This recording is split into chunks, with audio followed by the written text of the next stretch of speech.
Hi friends, నేను మీ అనుని. Today video వచ్చేసి ఏంటంటే మన ఇంట్లో చిన్న చిన్న ఫంక్షన్స్కి వేణి తయారు చేయడం చూసేద్దానండి. దానికి కావాల్సినవి సూది దారం, రోజ్ ఫ్లవర్స్.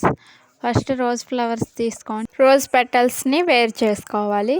తీసుకున్న పెటల్స్ని వీడియోలో చూపించిన విధంగా ఫోల్డ్ చేసుకోవాలి. ఫోల్డ్ చేసుకున్నవి వీడియోలో చూపించిన విధంగా సూదికి గుచ్చుకోవాలి.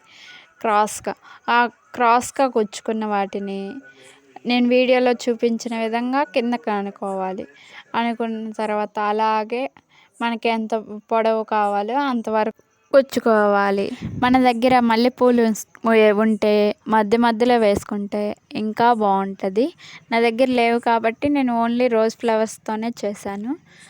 అదే పెటల్స్ అనేవి ఈక్వల్గా ఉంటే వేణి కూడా ఈక్వల్గా ఉంటుంది, చూడడానికి నీట్గా ఉంటుంది.